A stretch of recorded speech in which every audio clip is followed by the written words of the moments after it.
गुरुग्राम से।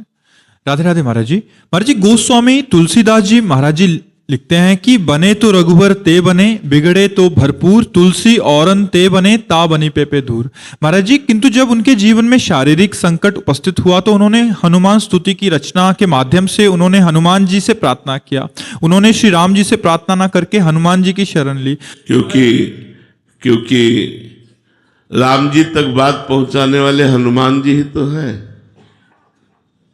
राम जी तक अगर हमारी बात पहुंचा सकते हैं तो हनुमान जी तो पहुंचा सकते हैं। राम दुआरे तुम रखवारे, बिना इनकी आज्ञा के न तुम्हारी बात जा सकती है और न तुम जा सकते हो।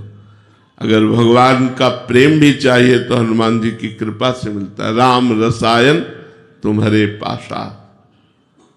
तो हनुमान जी और राम जी तो अभिन्न है। सेवक और स्वामी अभेद होता है। तस्मित तज्जने भेदाभावात। तो हनुमान जी की उपासना या हनुमान जी की आराधना या हनुमान जी से मांगना मतलब राम जी से मांगना है, उसमें कोई भेद नहीं है। किसका प्रश्न था? उसमें कोई भेद नहीं है। तस्मित जने भेदाभावात।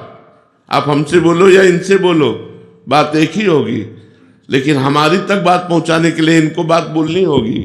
ऐसे ही राम जी तक बात पहुंचाने के लिए हनुमान जी की शरण होना पड़ेगा, हनुमान जी को प्रसन्न करना पड़ेगा, तभी राम जी का प्रेम प्राप्त होगा, राम जी की कृपा प्राप्त होगी। तो राम जी सुनते ही हनुमान जी की बात है, तो हनुमान जी से हमने कहा, हनुमान जी ने राम जी से कहा, बात बन गई। तो उसमें अनन्य भाव में कोई अंतर नहीं पड़ा। जैसे हम वृंदावनवासी प्रिया प्रीतम के अनन्य हैं, तो हम यमुना जी की भी वंदना करते हैं, हम खगमृग पशु पंछियों की भी वंदना करते हैं, हम यहाँ के संतों की भी वंदना करते हैं, ब्रजवासियों की वंदना करते हैं।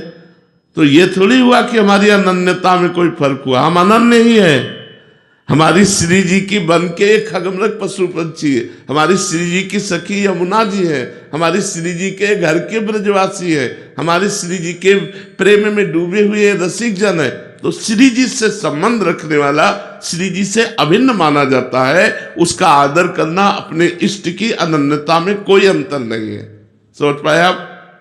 पूनम जी, राधे राधे महाराज जी। महाराज जी, आपके श्रीमुख से हम ये श्रवण करते हैं कि अपवित्र अवस्था में माला अथवा मंत्र अनुष्ठान नहीं करना चाहिए, तथापि व्यवहार में हम देखते हैं कि अनेक साधक निरंतर प्राय संपूर्ण दिवस माला जप करते रहते हैं। ऐसी स्थिति में वे पवित्रता के नियमों का पालन कैसे करते हैं? अब जैसे हम अपने इस नजदीक से समझ सकते हैं ना, अब बाहर की तो हमें दिनचर्या पता नहीं वो कैसे चलता है, लेकिन जैसे हम लोग लघुशंका जाते हैं तो जल लेके जाते हैं और पूर्ण पवित्रता का निर्वाह करके हाथ पैर धो के आचमन करते हैं, तो हमारा जप चलता रहेगा। शौच गए तो राधा वल्लभ श्री हरिवंश नाम जपने लगे और उतने ही वस्त्र में गए जितने वस्त्र हम धोएंगे। शौच के बाद धोकर स्नान करके धुले हुए वस्त्र, पवित्र वस्त्र पहनेंगे, या फिर एक ही वस्त्र पर जाएंगे शौच और स्नान करके भी। हर समय हम लोग पवित्र रहते हैं, पवित्रता का निर्वाह करते हैं। तो हर समय माला जप करते रहते हैं, उसमें क्या परेशानी है? अब आप शौचालय गए और आपके वस्त्र पवित्र हैं तो आप नहीं जप सकते। आप खड़े खड़े लघु शंका कर रहे हैं, आपके पैरों में छिट्टियां पड़ रही हैं, आप मंत्र जप नहीं कर सकते। लेकिन जो साधक है, साधना में लगे, हर मिनट पवित्र रहते हैं। जब शौचालय जाते हैं तो मौन होकर भगवान का स्मरण करते हुए शौच क्रिया आदि करके, स्नान आदि से निवृत्त होकर आचमन करके फिर अपने माला में चल, तो उसमें कोई परेशानी नहीं हर समय माला चलाना। कोई शौच और लघु शंका में माला थोड़ी चलाता होगा। उस समय तो आंतरिक स्मरण चलता है, बाहर तो पवित्र।